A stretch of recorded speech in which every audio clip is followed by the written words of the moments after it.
I forgot to click record. Hi, YouTube. I forgot to click record. This is my pre-election special. Like and subscribe. It doesn't matter. If I upload this video, it's just going to be DMCA'd by all these corporate media fucking clips that I'm going to show. So I probably won't even upload it. But I'll try to upload it, but it'll just get fucking killed anyway, won't it? Won't it, YouTube? You're such a waste of my fucking time. How am I supposed to talk about the news when I can't show the fucking news? Fuck you. Anyway, hi, welcome from YouTube. Like and subscribe. Make sure you check out Abandoned Nihilism on Twitch. Thanks. Anyway, back to it. And again, his party gained seats. So Democrats hoping to defy history this year. You're up against all of this red ink here. You're also up against two exceptions where, hey, Joe Biden's in the low mid-40s right now. He's not in Bush 02, Clinton 98 territory. So the history is certainly intimidating. It's imposing for the Democrats right now. Something else that is, this is a Gallup poll this week that looked at the top issues to voters, asking voters, what do you...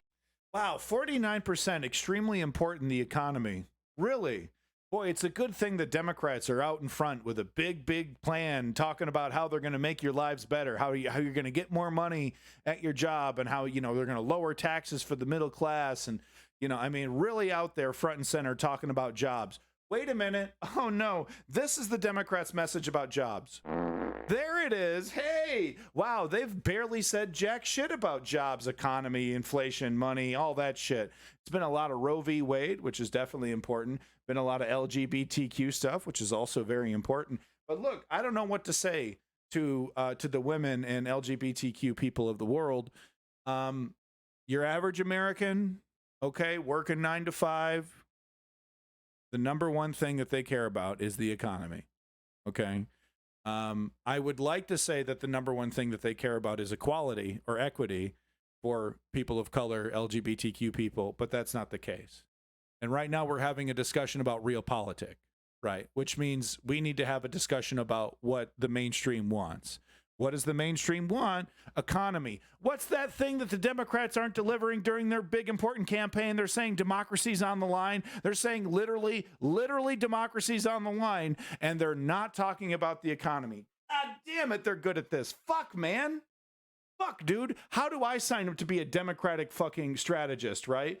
I could just suck. I can completely suck. Sky is red. Grass is blue. Doesn't matter what color, right? I could be dead fucking wrong on day one, and I get my paycheck, man. I don't know who these Democrats are listening to, but fuck, I bet you they're getting paid.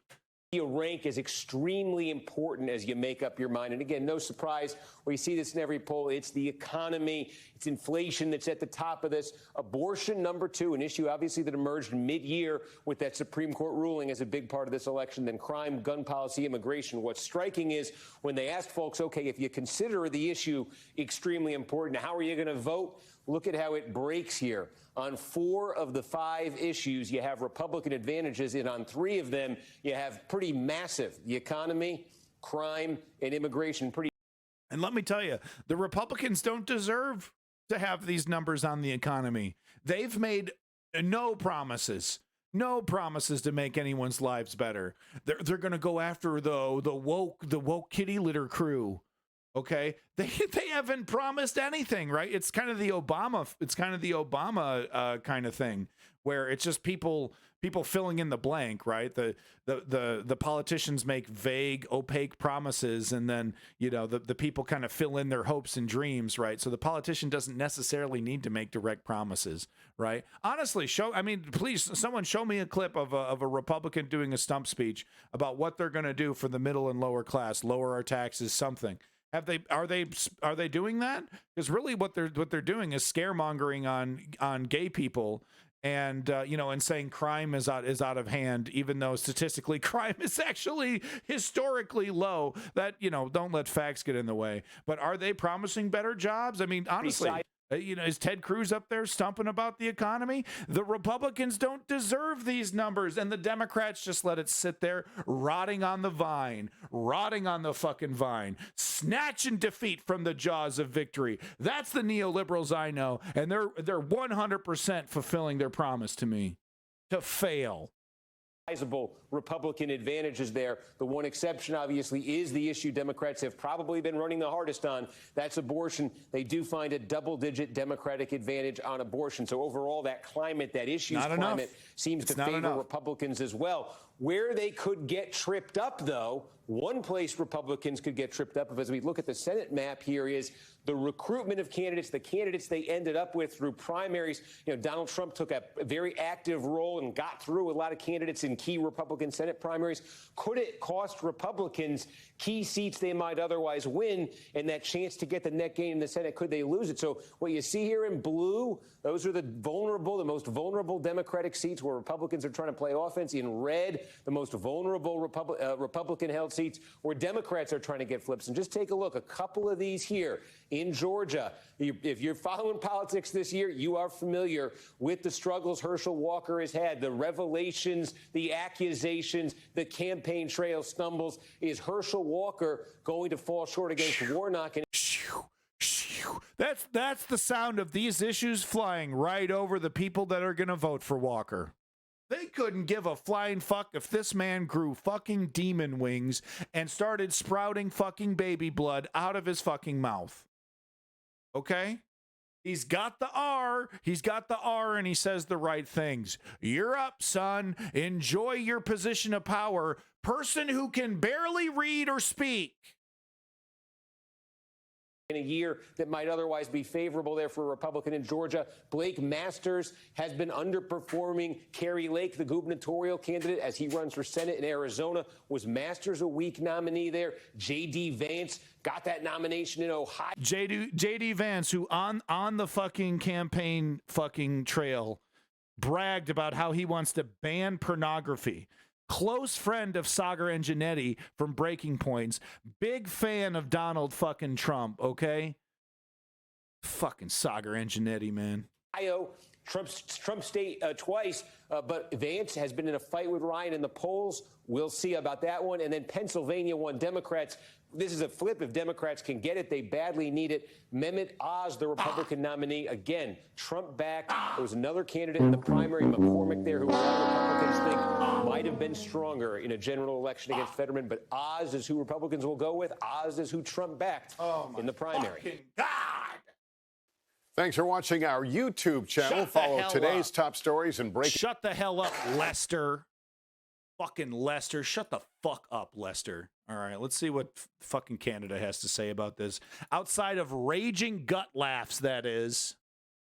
Katie Simpson is in Pittsburgh tonight. And Katie, give us a sense of just how important Pennsylvania is right now. The current president, Joe Biden, and two former presidents, Donald Trump and Barack Obama, all campaigned in this state over the weekend.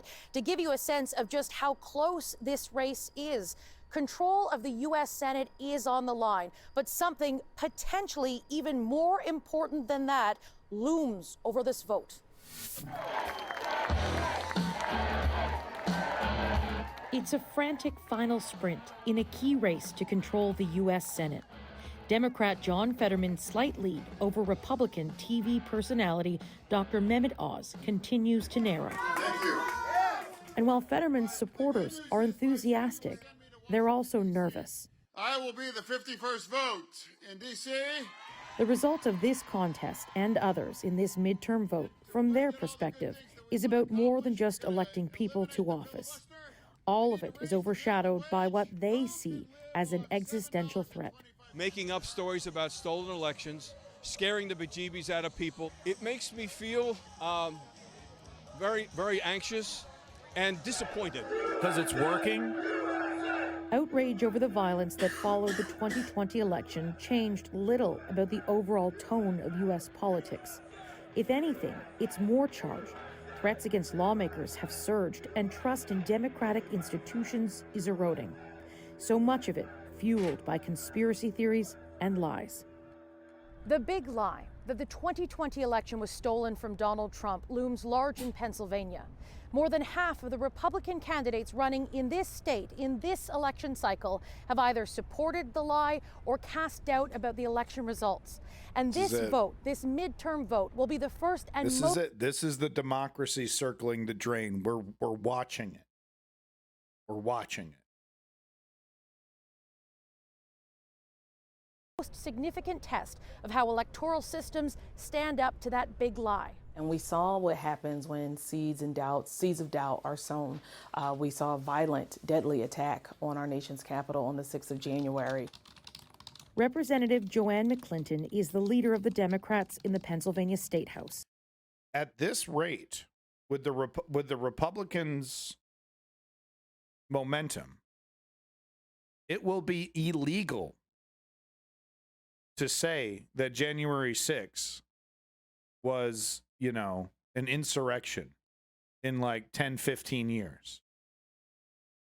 I mean, they're going to, because they can't let that stand. They're going to have to put that lie into law, right? To solidify it.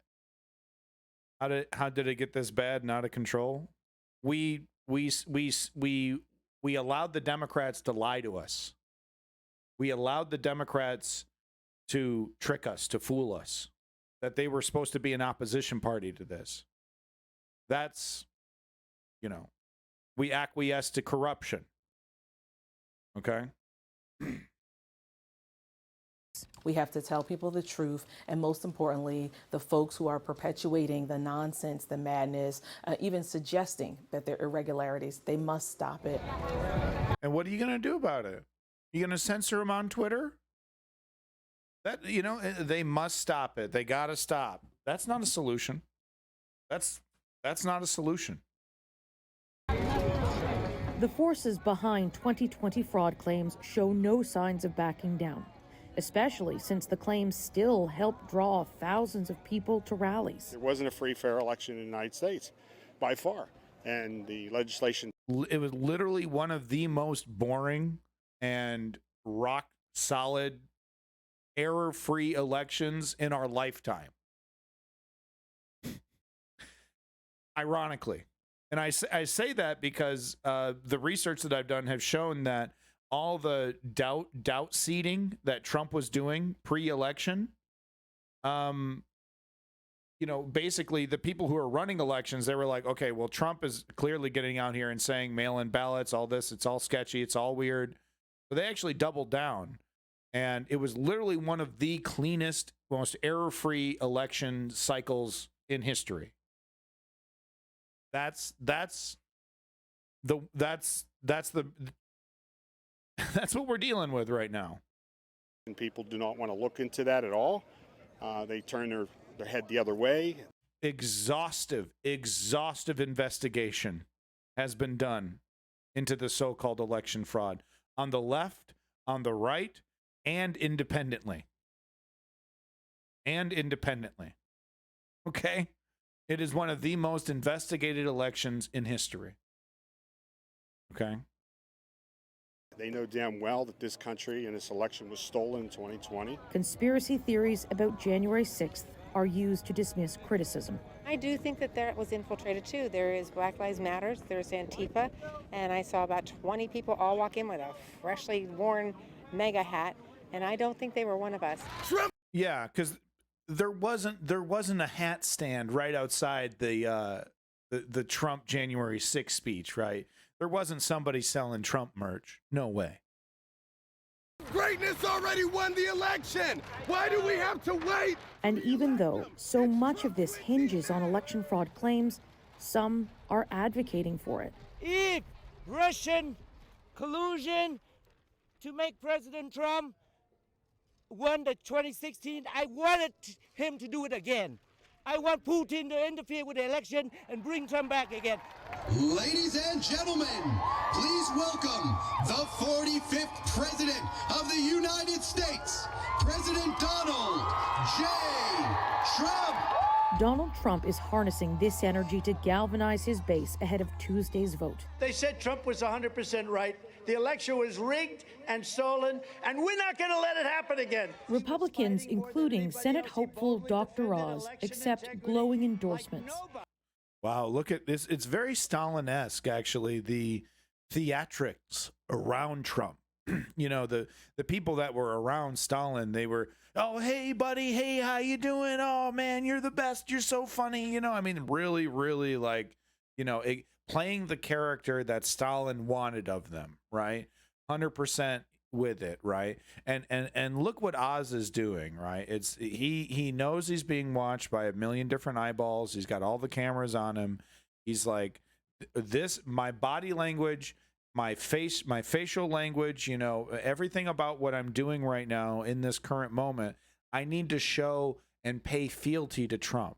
I need to show that I worship this man, that I believe every word that he's saying, and that, you know, and that I love him implicitly, right?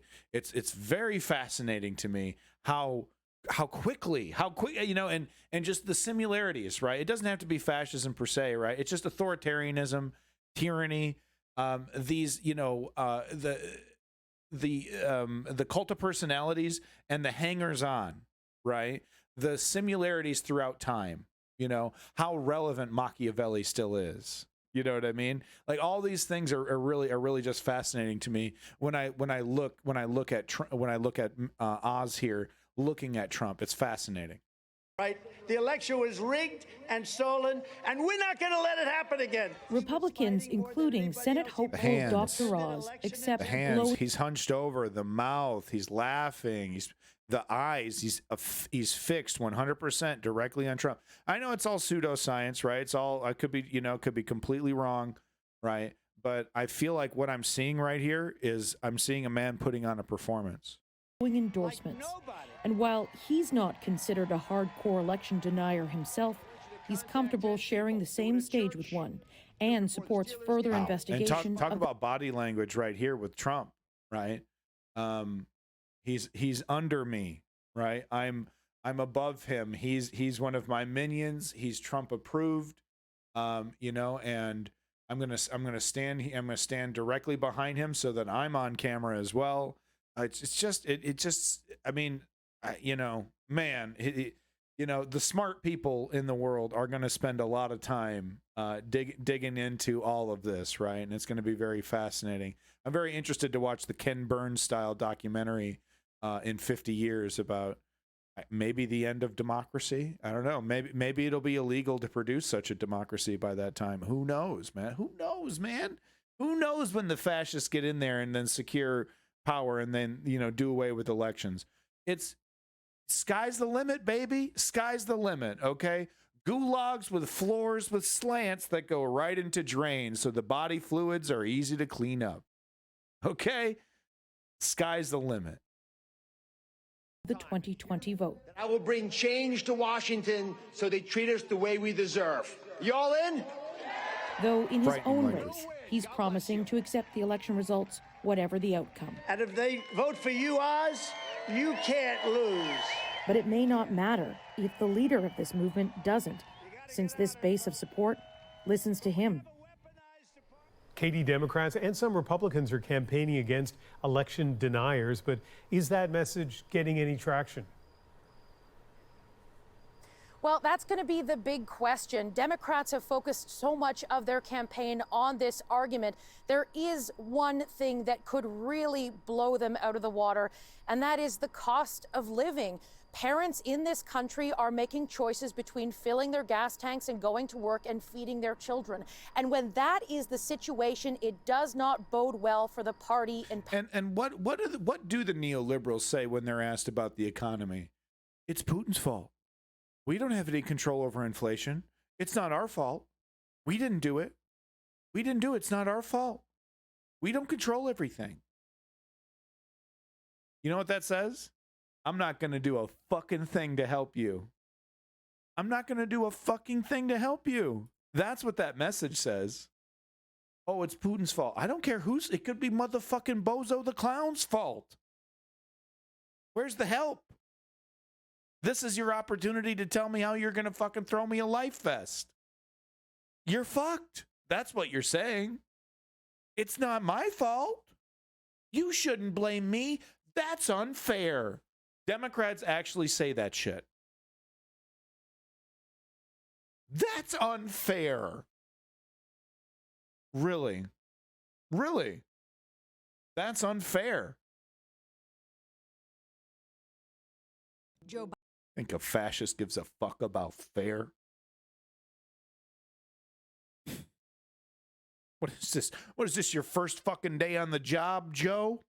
Sure doesn't fucking look like it, bud.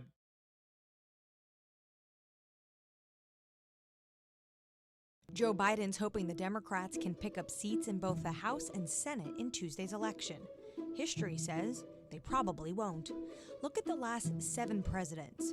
Almost all of their parties lost seats in midterm elections, and some of those losses were significant. Democrats had hoped they could run the issue of abortion rights following a controversial Supreme Court decision. But surveys show that inflation is a bigger issue for voters, and President Biden is getting a lot of the blame for it. In the House, all 435 seats are being contested. Republicans only need to pick up 5 seats to take control. Polls indicate they should do that easily, and they will probably pick up more. The Senate is seen as a toss-up, with 35 seats being contested. Right now, the chamber is divided 50-50, with the Democrats in the majority because Vice President Kamala Harris can vote in a case of a tie. Republicans need to gain just 1 seat to take control. The Senate could come down to close races in a number of states, including Pennsylvania, Georgia, and Nevada. It's possible we won't know who will win for a number of days. Anne-Marie Hordern, Bloomberg, Washington. Man, she put a lot of emphasis into that Washington, didn't she? Here you go. We're just going down the line. I might not even show this whole interview with David fucking Frum. How the fuck is this man still on the fucking TV? Didn't this man embarrass himself enough? He embarrasses us all by his presence. Look at his writing on the Iraq war. Look at his shit on Afghanistan. Okay? This man sucks. This man fucking sucks. Here he is. Trotted out like an expert, dude. I'd literally listen to a fucking mentally ill person in an asylum over David Frum. With that said, let's go ahead and have a listen to him. What is he? Is he getting fucking serviced at this very fucking moment? What the fuck? Did he just get done running a marathon? What the fuck, man? What are you half a bottle in at what, 7 o'clock in the morning? So what would a Republican victory mean for the future of the country? For a look ahead to the midterms, I want to turn to David Frum. He's a staff writer at The Atlantic. Shut the fuck up. Well, David Frum, I'd like to start, if I could, with what's at stake on Tuesday. I mean, beyond control of the House and the Senate, how consequential could these midterms be for the entire political landscape in the United States? Well, I think many Canadians know, but don't really take on board the power of the fact that there's no American equivalent of Elections Canada. There's no agency that runs American elections independent of politics. Elections are run by elected officials. They're run at the state level, often at the county level, by people who are elected specifically for that purpose. The secretaries of state, county recorders, those kinds of jobs. Now, historically, these have not been that divisive. People want these jobs because there's a lot of patronage often to give away, but people don't have No, honestly, did he just eat like a spicy meal? What is happening here? I swear to God, dude, something's going on. Big agenda about fiddling with the election system. This time it's different, that pro-Trump candidates are running specifically with an idea to tamper with election machinery in ways that favor some candidates and disfavors others. So what is at stake in 2022 is whether there will be a fair election in 2024.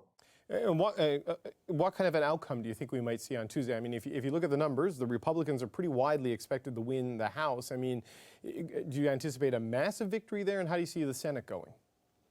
The Senate depends more on individual candidates than other races, and President Trump has foisted, or former President Trump has foisted, some very bad candidates on the Republican. Testicular aneurysm, bro. I wouldn't wish that on my worst fucking enemy, and David Frum's on that list, so holy shit, man. That, you know, I've had kidney stones, but I couldn't imagine what kind of pain that would be.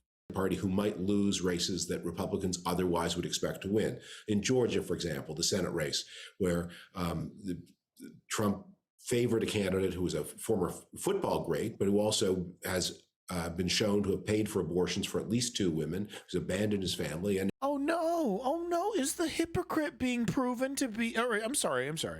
slip of the tongue. Is the Republican being proven to be a hypocrite? Oh, that'll get him. Oh, I just don't get it anymore. You know, used to be you could call someone out for being a hypocrite and they would go right into political jail. Hello, I'm David Frum. I'm just I'm year one university political student. And in a conservative pro-life state, that may make a difference. But the odds are, I think you have to assume, big Republican win in the House, maybe 20 or 30 seats. 30 would be high, 20 to 24 seats. But the odds are, I think you have to assume, big Republican win in the House, maybe 20 or 30 seats. 30 would be high, 20 to 24 seats. Likelihood of Republicans taking the Senate, and then down ballot gains, including at least Secretary of State contests. The issue is not just inflation, it's also crime, disorder, immigration. All of those things are very much on the minds of voters. So I want to just pick up on that thought you made in your first answer. You talked about people running for the down ballot positions, secretaries of state, and you said really what's at stake is whether there will be a fair election in 2024. Just continue with that thought, if you would, and explain how what happens on Tuesday can really affect what will happen in the next round of presidential voting. Right. Well, so there will be questions like, are people allowed to vote by mail? Historically, voting by mail was growing to be very important even before COVID. It's obviously a great help to older people. It's a help to people who are in some way physically impaired. It's a help to people with very strict jobs where they can't get time off. Americans vote on Tuesdays, not on weekends, the way they do in many European countries. So voting by mail has historically never been that contentious. And historically, by the way, it's favored Republicans because the group that takes up the voting by mail most enthusiastically are older voters. But Republicans have now tended to disapprove it, and a lot of these officials will try to make it more difficult. They will try to locate polling places in ways. I swear to God, the boomers are gonna fucking destroy democracy like 5 minutes before they enter the fucking grave. No offense to the sick ass boomers that know what the fuck's going on in my chat. Okay, Lenny, Lee, you get a pass. You're one of the good ones. You know what I'm talking about, though, Lenny. I'm sure you've had many conversations with your colleagues and friends and family, and you're like, why in the fuck, why are we trying to destroy the future for humanity, while we're in our twilight years? So I can only imagine some of the conversations you've had, because you always keep it real. And again, this is a very un-Canadian idea, but the location of the polling places is often decided for reasons of pretty stark political advantage. That in the past, we've seen instances where Republican secretaries of state will remove polling places from predominantly minority neighborhoods and multiply polling places in predominantly Republican-leaning areas. Right. No, I certainly said after the last election down there that we do take Elections Canada for granted, I think, in this country. And it was manifestly on display with the presidential election, in what happened in Georgia, and what may happen. Quite frankly, there's all kinds of problems, though, in this one. In the Canadian electoral system. And I don't know if it's the system or if it's just Canadians themselves, but there has never been more than two parties voted for, Conservative or Liberal, in Canada. So, with all the bluster the Greens make and all the progress the NDP has made, at the end of the day, there's been this really, Loctite duopoly in Canada. But honestly, like I said, I'm not sure if it's the system or if it's Canadian preferences, because I did notice in Canadian politics, no one's really interested in big, quick, fast change here. We like it nice and slow, like maple syrup. Look, I said we. Oh, am I becoming Canadian? Not even close, bud. In Georgia, it's a huge test. And as you point out, sir, a lot of people running for the Republicans believe the last election was stolen, right? Yeah. And some of these people... They may not believe it, because we had a very dramatic example of this. There's a member of the House named Dan Crenshaw, former Navy SEAL, very intelligent, very brave, who put his name on a brief to the U.S. Supreme Court in 2020 claiming that the election was stolen. He was recorded just yesterday talking to Republican donors and saying this whole election theft thing was a lie. It makes me angry that it was a lie. It was a lie to rile people up. So he signed a court document about something that he himself privately thought was a lie. the entire Republican platform is built on lies. They get up on stage and seriously talk about students having, taking dumps in kitty litter buckets. You know what I mean? You know what I mean? So there's, what's another lie? They're out here saying Antifa, did January 6th. What's another lie? It's all lies. So, the more absurd, the better, frankly. Lie. What people think and what people say is often very different. But certainly, Mr. Crenshaw was elected a couple of election cycles ago. There are people coming forward now who seem to have come out of the Trump movement, really, and some of them do appear to be true believers. I just wonder what it means for the Republicans if these people get elected and get even greater positions of prominence, and whether that party can sort of pull back from this sort of conspiracy-fueled ideology. Well, the great hope of that kind of Republican was the candidacy of Governor DeSantis in Florida. Governor DeSantis does not have a charming manner, and he's done some things he's punished businesses that he regards as not his allies. But he is still within the broad traditions of what it means to be a normal politician connected. No, Clutch Cargo. Clutch Cargo over here at YouTube talking about if Republicans really do believe the big lie and are just pretending to, that's probably worse. The politicians are not that stupid. Sure, you got a couple true believers like Marjorie Taylor Greene and Lauren Boebert. Sure. Grand majority of election deniers know it's fucking false, right?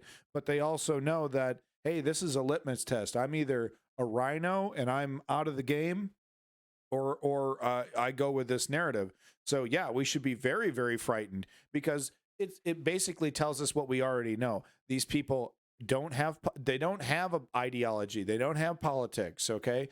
They just do exactly what they're told, exactly who's paying them. They are programmed. They don't have an ideology to fall back on. They don't have principles. Okay. They're shameless, colorless ciphers for the fucking the fucking oligarchy.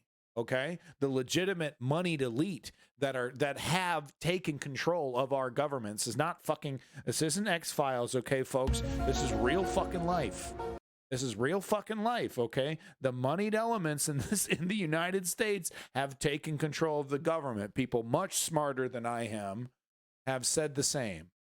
And this is what we see here, okay? And then that's exactly what it shows, that these people don't give a fuck. They will say anything, they will do anything. And then once you give them power, they will do exactly what they're told by those who fucking put them there. Very dangerous individuals. And yes, you should be worried. To reality, up is up, down is down, blue, sky is blue, grass is green. He doesn't deny those things. And a lot of powerful people hope that he could sort of shoulder Trump out of the way. But it looks like Trump is going to be back in a big way. Trump candidates, every time there was a ballot fight, or almost every time, between a Trump-style Republican and a less Trumpy Republican, the Trump candidates tended to win. So that's where the party is. And I think Donald Trump is counting on making some very aggressive announcement on election night, declaring his candidacy soon afterward, and himself shouldering DeSantis out of the way rather than the other way around. So when we look at the results on Tuesday, I mean, what should we look for to get a sense of what it says about Trump's electability in 2024 to win the nomination, and what it says about his control over the party? What would be the indicators we pay attention to? If Ron DeSantis wins re-election as governor of Florida with more than 56% of the vote, and if Trumpy candidates like Herschel Walker have a bad night, then that's a big win for DeSantis, that he will look like a hero, and he'll be able to say behind the scenes, you back a Herschel Walker, what do you expect? It could be the other way around, which is the pro-Trump candidates win, Herschel Walker wins. It's 7 p.m. I'm listening to fucking David Frum. Democracy's about to die. I'm losing my mind. I think I'm going crazy. I feel like I'm fucking losing my mind here, man.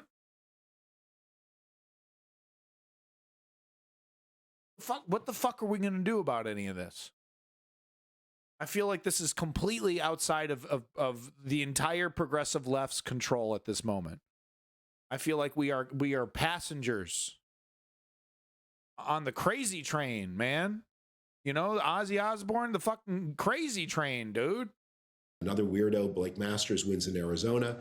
People who Trump picked win. And DeSantis doesn't outrun the other Republicans. At that point, a lot of people think Trump's blessing is powerful, and who needs DeSantis?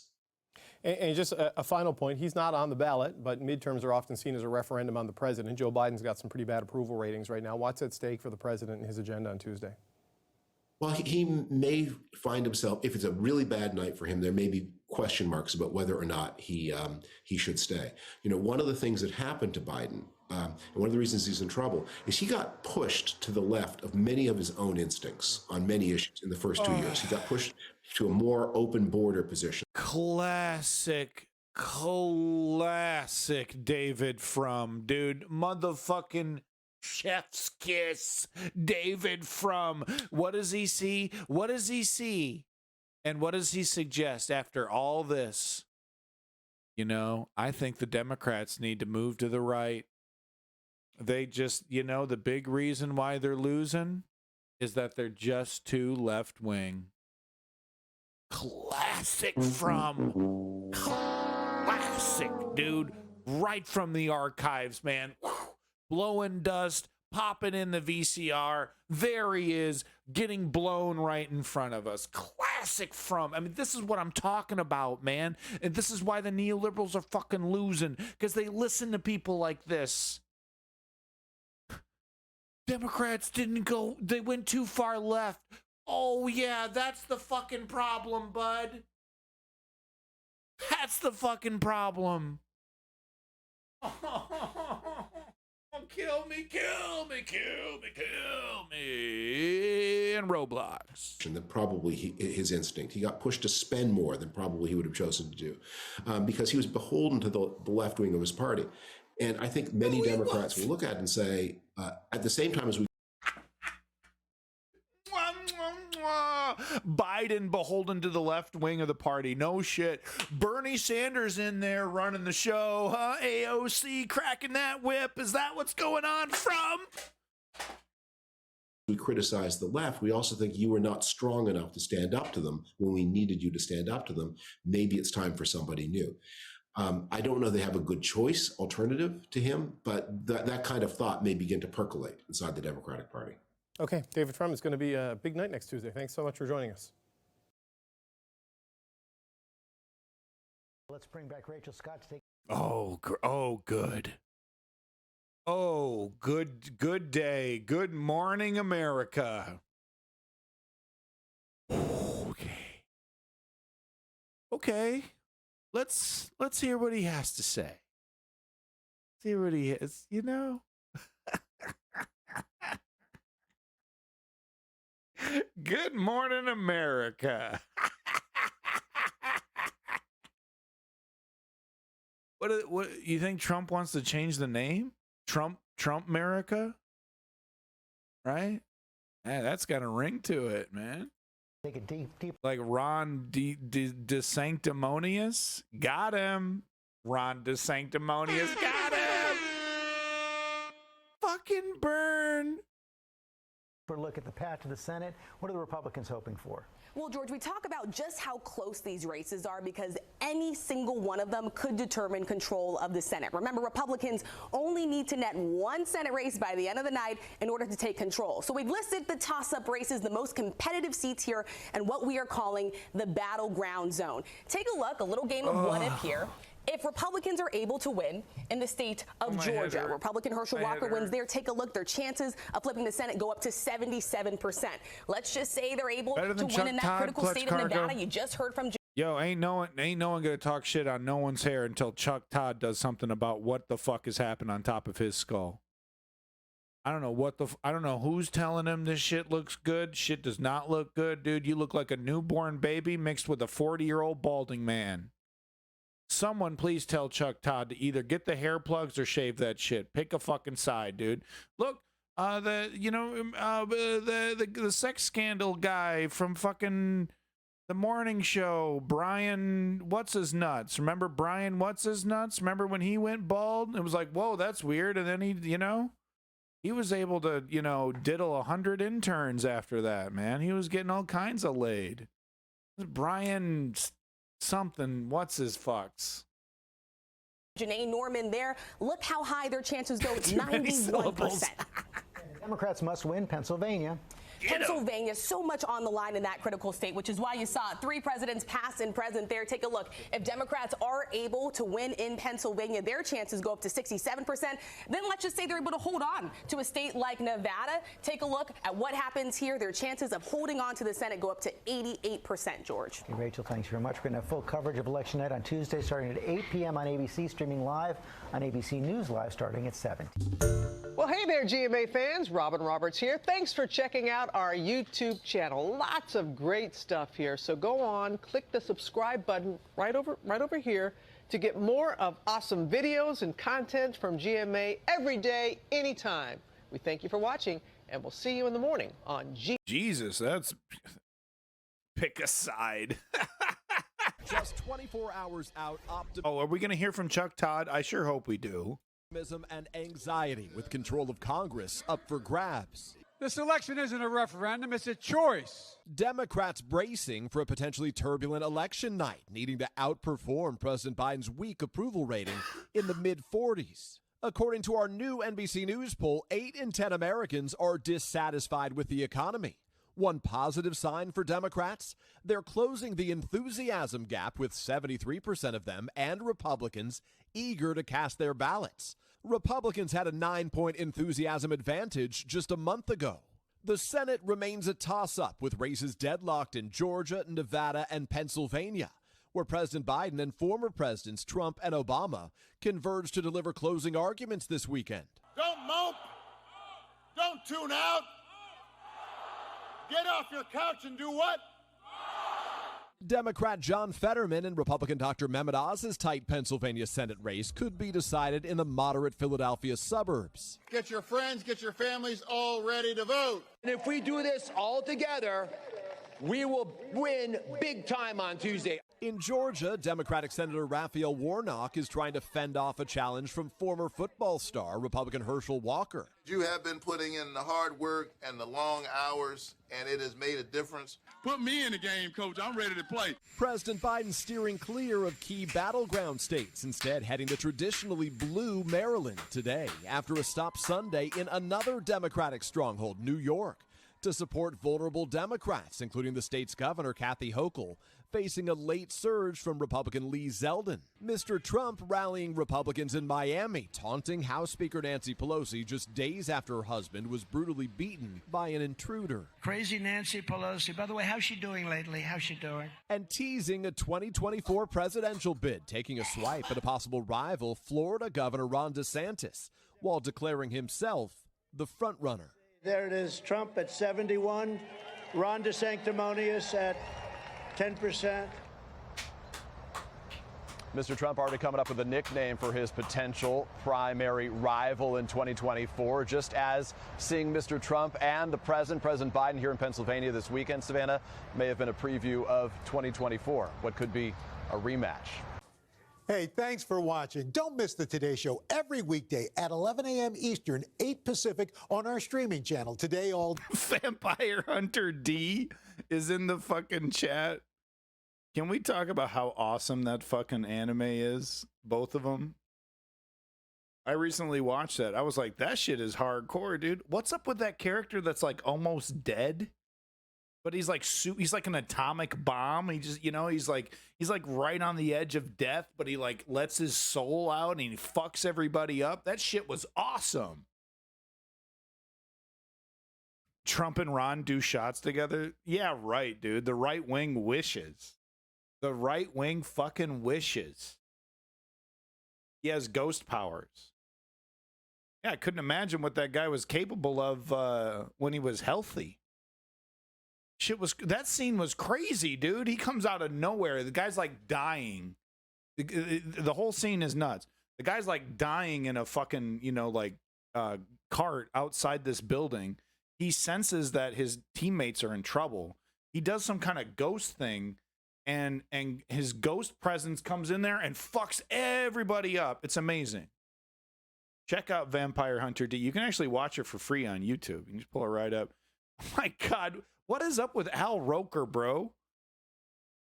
He's still looks so weird. He still looks so weird after the gastric bypass.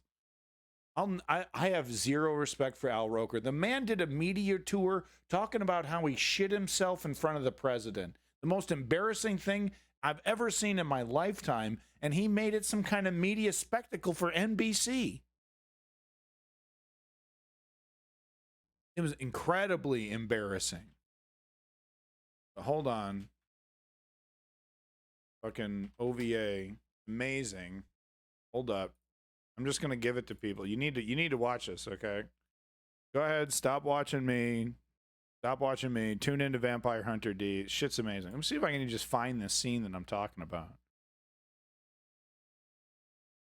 It is the ghost scene, man. Uh-oh, there's some boobs there. Can't show boobs on Twitch. Can't show boobs on Twitch unless you own them.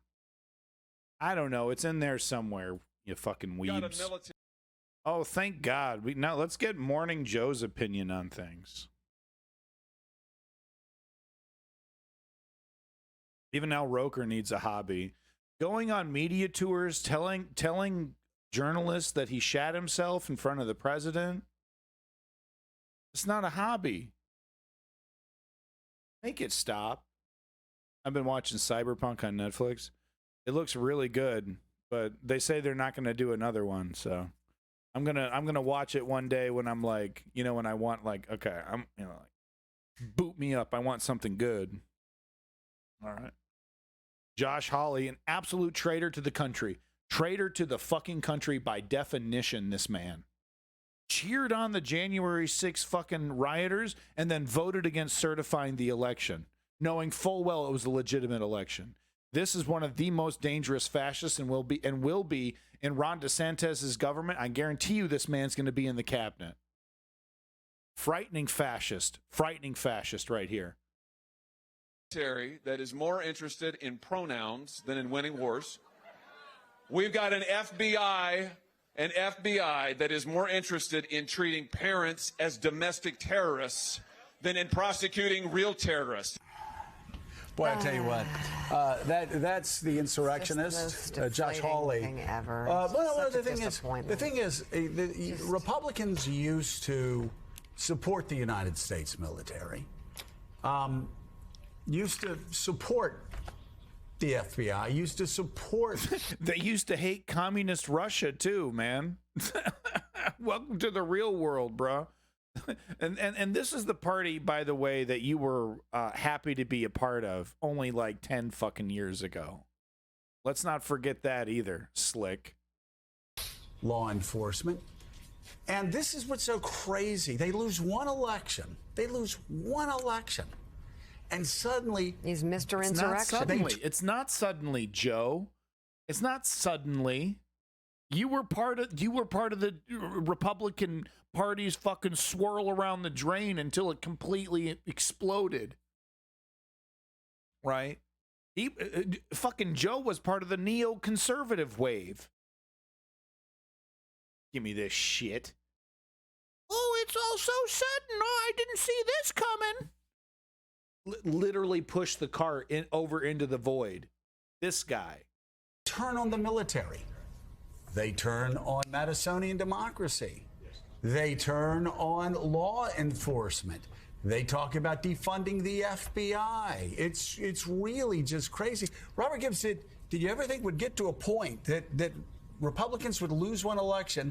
And then you hear a lot of this. This isn't a one-off. Right. These people love attacking the United States military.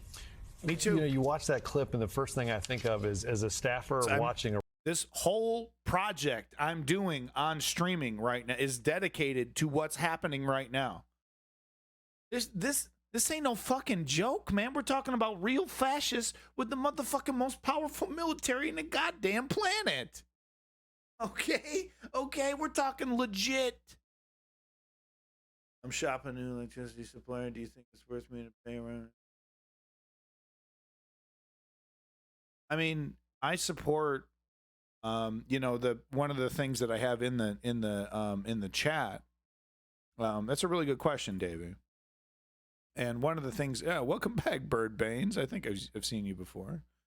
one of the things however you want to do it, right? Because there's a couple ways to do it. You can actually, there's this website that allows you to calculate your carbon output, and then you can basically just donate that amount of money, right? To kind of, if you feel bad about it, you can join the Extinction Rebellion.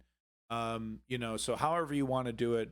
I'm the kind of libby liberal that likes to buy the free range eggs, the organically grown, fill in the blank, right? The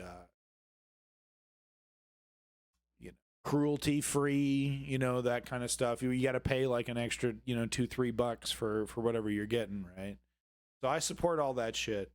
And I encourage other people to do it as well, because this is a capitalist society and people do listen, and what's interesting is the more people get on board with something that's expensive, the cheaper that thing will get, right? As it becomes cheaper and cheaper to produce, right? That's the nature of it. So I support all that, right?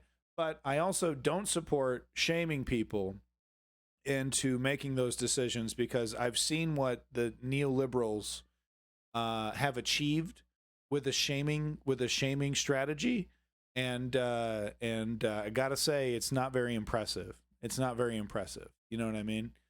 So anyway, back to this. A rally like that, you begin to scramble. Well, we've got to say something about this. We can't let somebody go up on the stage and say that and have them believe that's our belief. Right. I'll be right back. It's fairly stunning because it was a hit and run with the military, the FBI, law enforcement. Really stunning, and it shows you, I think, too, there aren't a lot of consequences to that kind of rhetoric. Republicans aren't feeling like there's the consequence of that sort of criticism, which is a remarkable place to be in 2022. And there's a trashing of the military, the trashing of our top generals, Jonathan, and you even had senators at the beginning of the Russian-Ukrainian war saying, I wish that our military could be as manly as the Russian military. Anybody who understands where the United States military is today understands that they are stronger, more powerful, more well-versed in urban warfare, the strongest fighting military machine in the history, of this world. And yet Republicans, because they lost one election, Republicans are trashing the men and women who serve in the United States Armed Forces. It's breathtakingly stupid, first of all. It is also just unpatriotic. I believe Senator Ted Cruz is among those who approvingly tweeted video of macho Russian soldiers. We can take a step back. Even before 2020, let's remember Donald Trump began an onslaught on the military. We questioned the patriotism of John McCain, said that he preferred heroes who didn't get captured.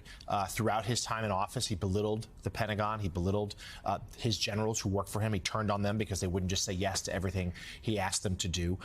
And then that became evidence that the military was part of the deep state conspiring against them. They didn't want to fully go forward with the Trump agenda. And then post this election, they have been wrapped in A little bit of a family emergency there. Had to take care of it there. Won't bore you with the details, but it's all good. Everything's fine. Just had to go take care of it. Okay, I'm back. With the FBI and law enforcement as other parts of this government that the Republicans used to stand behind, used to say that that's who we are, like such a key part of their identity. And now they've turned their back because they have followed Trump's lead. So here's a major problem with mainstream media, right? Full acknowledgement of the problem. Will the next segment be an analysis of the solution? Will it be a discussion, a spitballing of, hey, maybe they should try this, or maybe they should try that, or, the neoliberals' feet need to be held to the fire? No. Their version of that is a full-throated defense of the current failed strategies of the neoliberal party. They just basically just come to the defense of their terrible strategies of we gotta veer further to the right, more Clintonian style strategies, right? We gotta go to the right, gotta go to the right, gotta go to the right.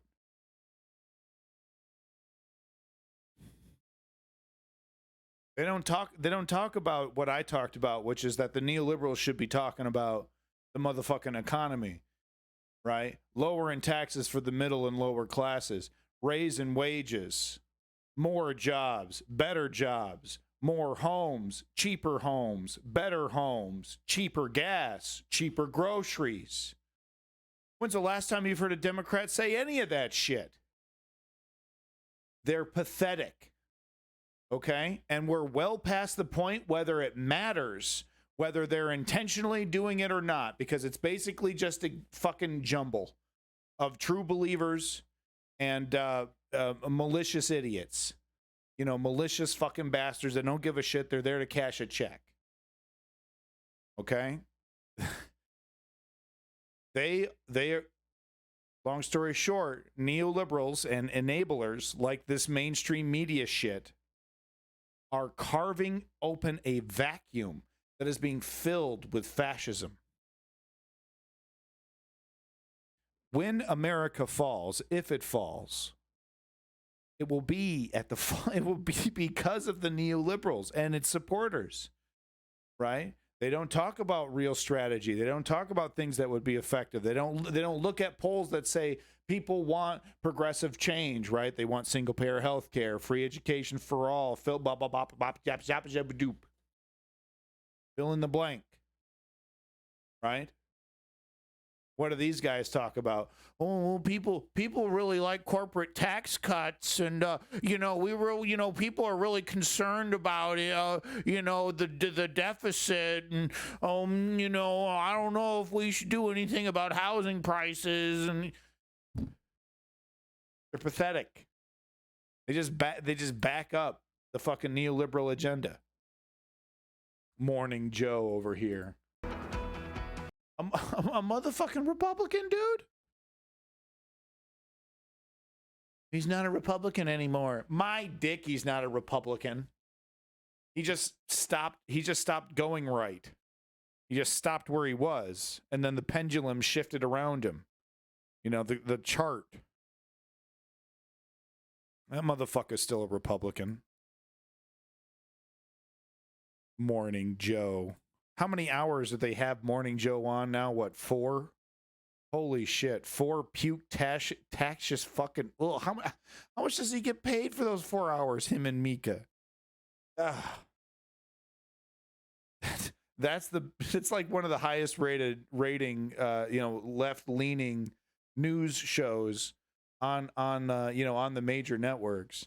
And so is that's the best the left can do as an ex-Republican? It's just so pathetic. You know, remember when they had the big, stupid fucking Coca-Cola glasses? You know, they were drinking fucking their drink out of these fucking, like, soda glasses. Oh, my God. Welcome back, everyone. Election officials in Gillespie, Texas, leaving their posts in the lead up to tomorrow's election. So who was left in charge? An election precinct judge who doesn't accept the results of the 2020 presidential contest. Yeah. CNN's Ed Levitt. It's part of Steve Bannon's strategy that all Republicans are listening to. Take over at local positions of power, as many places as you can. Some of these are uncontested. All you need to do is run and you'll literally get in. Sometimes they'll get in with less than 100 votes. Okay, I'm talking rinky-dink little races, and these are the people that are going to be deciding the election. Okay. Ventura reports now. This is the auction barn most of the time. On election day, David Tribes will be here, serving the voters. Why is this man in camouflage? Voters of Precinct 13 in Gillespie County, Texas. And you have an official title. And Yes, sir. What is that title? I'm an election judge. Tribes' role as an election precinct judge. Lot of stealth jungle action happening as a precinct judge. Why is he wearing camouflage? Usually wouldn't raise any eyebrows in this Texas hill country town, until you hear this. So you believe the 2020 election was stolen from Donald Trump? Yes, I do. Why should someone like you serve in this kind of official capacity for an election? Well, I would think I would probably be a good candidate because I'm going to be really keen looking for anything that looks wrong, and my objective is integrity, not that my guys win. Hey, okay, prove it. Okay, hey, I love to hear it. And he does have a point. How amazing would it be if a bunch of these election denier guys who got into these positions of power, they're like, I followed everything to a T, and the Republican lost. And the Republican actually lost. I did everything 100% legitimate. I totally believe 2020 was stolen. And I joined and I signed up for this position just for this reason, to make sure this election was totally fair. And I can confirm it was totally fair. And then the entire Republican mob would be like, this guy's a CIA agent. This guy is going to compromise. Righto. Immediately. Pariah. But integrity. The story of how Gillespie County reached this point is a cautionary tale of how the 2020 election denying conspiracy theories virus keeps spreading. There's nothing glamorous about the Gillespie County Election Administrator's office. Inside, the small election team did their work, but by mid-August, all 3 employees had quit, 3 months before the midterm election. The election trouble here dates back to 2019, when a ballot measure asked voters whether or not fluoride should be used in the city's drinking water. The anti-fluoride activists who lost questioned the integrity of that election. And then the 2020 presidential election came along, pouring gasoline on the flames of election conspiracy theories. Even though Donald Trump won this county with 79% of the vote, some Republicans were convinced something wasn't right. In August of this year, the elections administrator, Anissa Herrera, was done. She wrote in her resignation letter that threats against election officials, dangerous misinformation, poor working conditions, and absurd legislation have completely changed her job. I've had to learn a lot of information really quickly. With no election team in place, it fell to the county clerk, Lindsey Brown, to serve as the elections administrator. People that have been in elections before, people that have worked it before, I have tapped into their knowledge and wisdom. I understand the Texas Secretary of State's office has sent in election trainers. They're sending in inspectors. How valuable or how needed have those people been? Very valuable. Jerry Vaclav is a Gillespie County Democrat who will work as an alternate precinct judge. He attended those polling location training sessions and says violence in video games, the gay panic, dude, all that shit's coming back. Clutch Cargo, didn't you know? It's all in vogue. All the lies are coming back, man. All the old chestnuts, good old classics, man. It's great. Telling you, they're gonna ban video games before they ban guns. Telling you, dog. What he heard from the election conspiracy theorists troubles him. One of the major questions in our training session is, well, what are we supposed to do with the fake IDs that the Biden administration is issuing to illegals when they cross the border?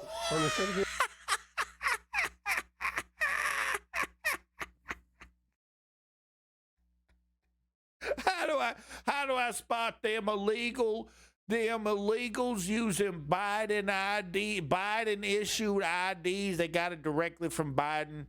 It says a signature on it and everything.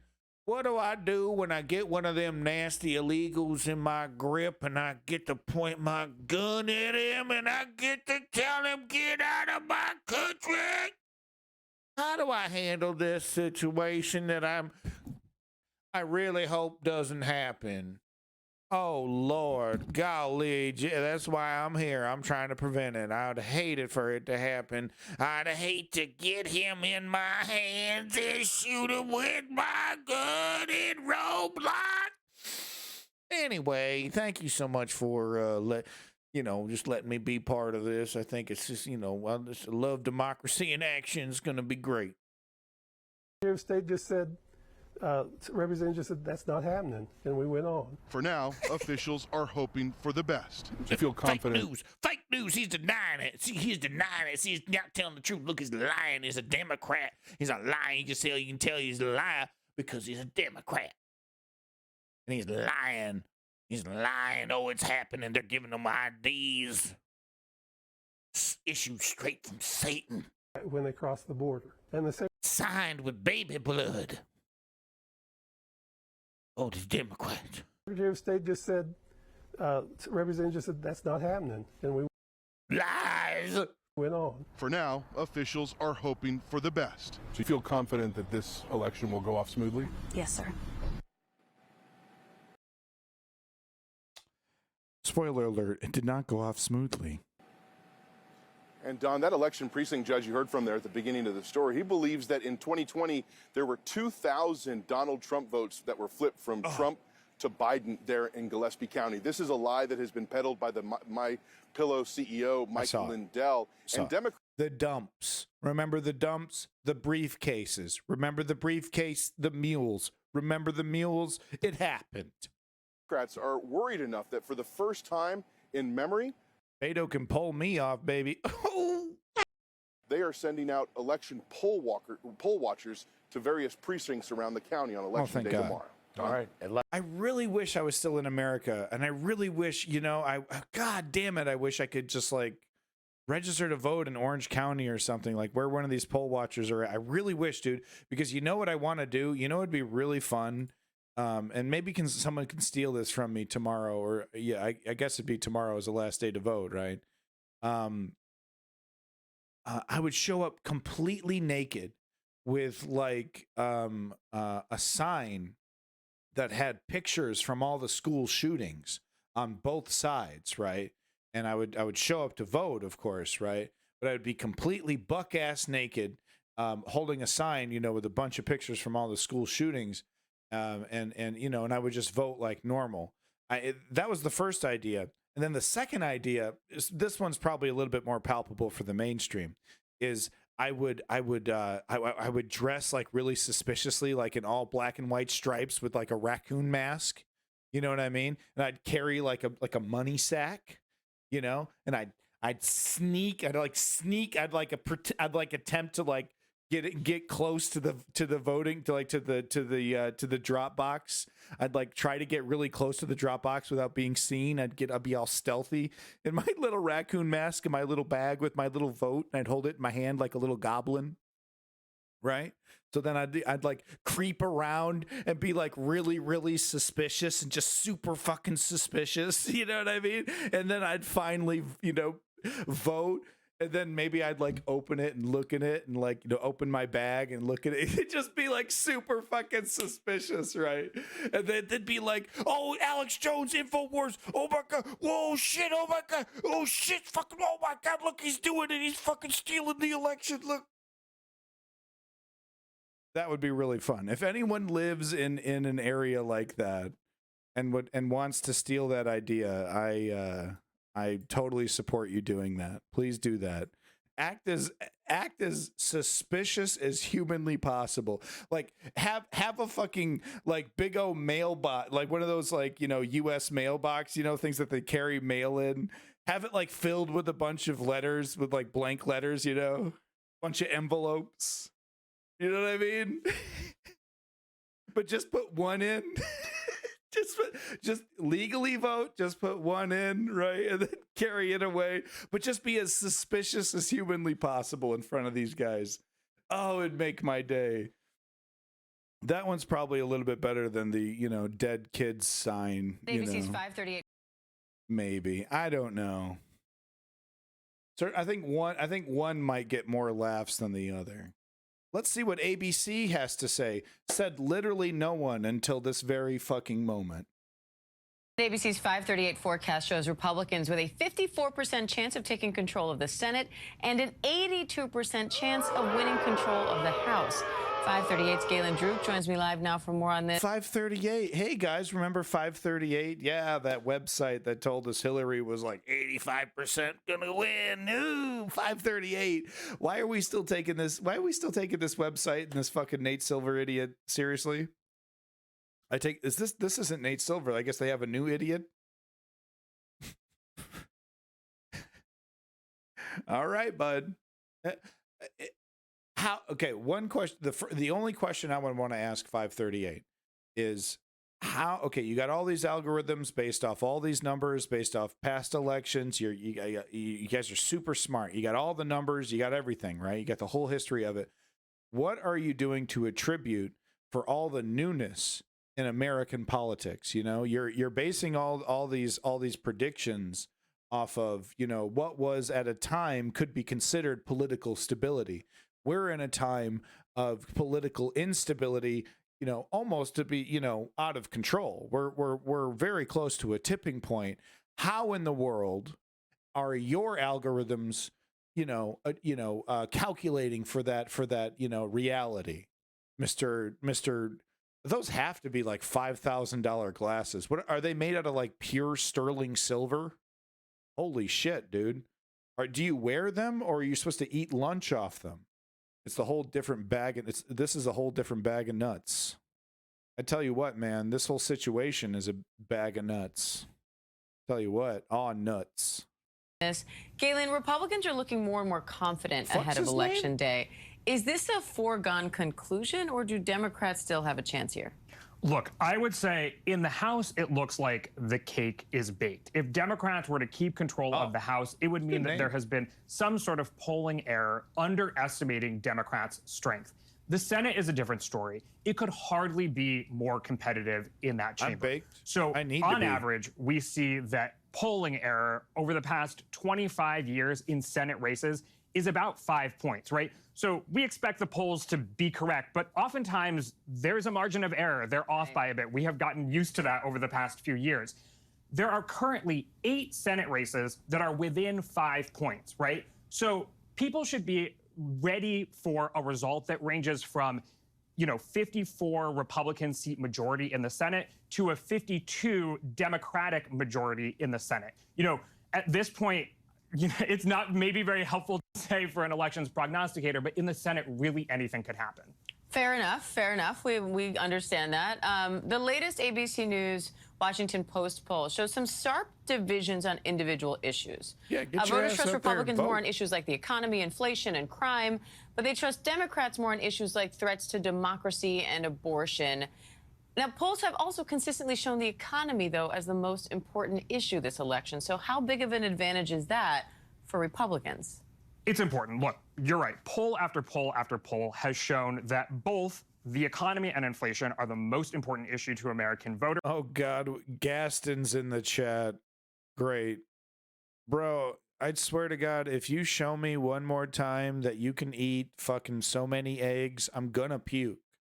I'm gonna puke. It's gonna stop showing me how many fucking eggs you can gobble down. Okay? It's disgusting. You know what? They're just very fancy glasses, you know? They're just very fancy glasses. Yeah, ask your fucking question, Gaston. Disney people are weird, straight up. I just want you to know that that's my opinion right out the gate, that Disney people are fucking, something's not right. Fucking pod people. Okay? I don't trust Disney people. And that they trust Republicans more. In fact, in the most recent ABC News Washington Post poll, we saw that voters trusted Republicans more on the economy by a 14-point margin. Fuck knows why. Fuck knows why. The Democrats could be leading the charge. They could be lying to us, filling us so full of hot air, you'd be farting for weeks. Are nukes real or a psyop? I don't know. You ask Japan. Ask Japan, dog. I mean, ask Las Vegas. They used to, all the testing that they did in Las Vegas, they used to literally, it would be like dinner in a movie and you would watch an atomic bomb explode. They were exploding so many. It was a fucking attraction in Las Vegas. No, that shit's fake. It's all elaborate, dog. They were all hallucinating. Literally everyone who witnessed it. The fuck is wrong, man? Here's the question, goated Gaston. All the distraction and all the time spent on all this bullshit, right? Does that basically mean you're a prisoner in some kind of mind prison that was constructed for you? How about you break out of your fucking mind prison and, think independently, right?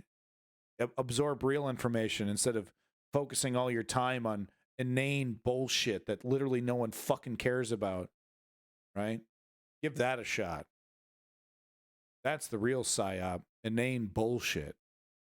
However, when you actually asked voters, who do you plan on voting for, a Democrat or a Republican, Republicans were only leading by 2 points. So what that says is two things. That one, the economy is really important and voters do trust Republicans more. But there are a lot of voters who are not just voting on the economy. They're voting on issues like abortion. What? You serious? Are you lying to me, dirty crackhead? Are you saying they're going to do a legitimate sequel to Mass Effect 3? Shepard? Is Shepard back? Oh, here we go. Here we go. Here we go. Great. Where they may be voting. What? Really? What? Okay, now we're fucking talking, dog. Voting on gun control or democracy itself. Of course, post-January 6th, that's been a big talking point for Democrats. And I think, Democrats who are afraid about these things or upset about these things will still turn out to vote, even if they're dissatisfied with the 40-year high inflation rates that we're seeing. Now, Democrats in the primaries. What? This guy has talked for like 3 minutes now. I mean, I know I'm stoned and I know I'm pausing and shit and we're talking about Mass Effect over here. Honestly, it's just a bunch of gobbledygook. Is anyone else getting that? Some areas spent a lot of money to help more extreme, more pro-Trump Republicans win their primaries. The hope there was that they'd be easier to beat in the general elections. Could that plan backfire? What do you think? Oh, it certainly could. I'll find it. I'll see I mean, maybe the prime example right now is the Senate race in New Hampshire that we just heard about. Of course, Maggie Hassan is only leading by 2 points over Don Bolduc. And Don Bolduc is one of the candidates that Democrats didn't directly help him, but tried to hurt his opponent to make his win in the primary more likely. A 2-point race is super competitive, so that could certainly backfire there. But more broadly, the way that this, and there are also cases where the Democratic preferred Republican candidate who's more extreme may well lose, and it could end up being good for the party, quote unquote, good for the party.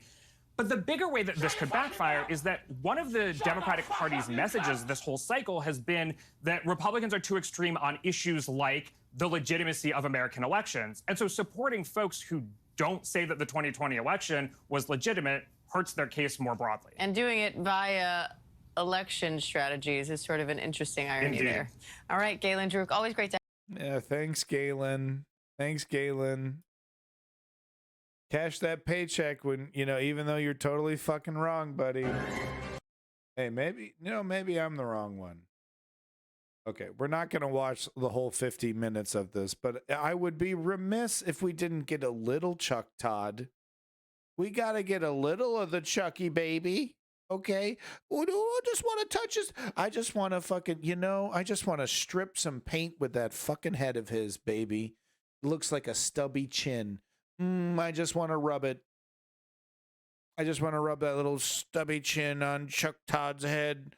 Oh, I hope he never gets hair plugs. Chucky. Chucky, baby. Chucky.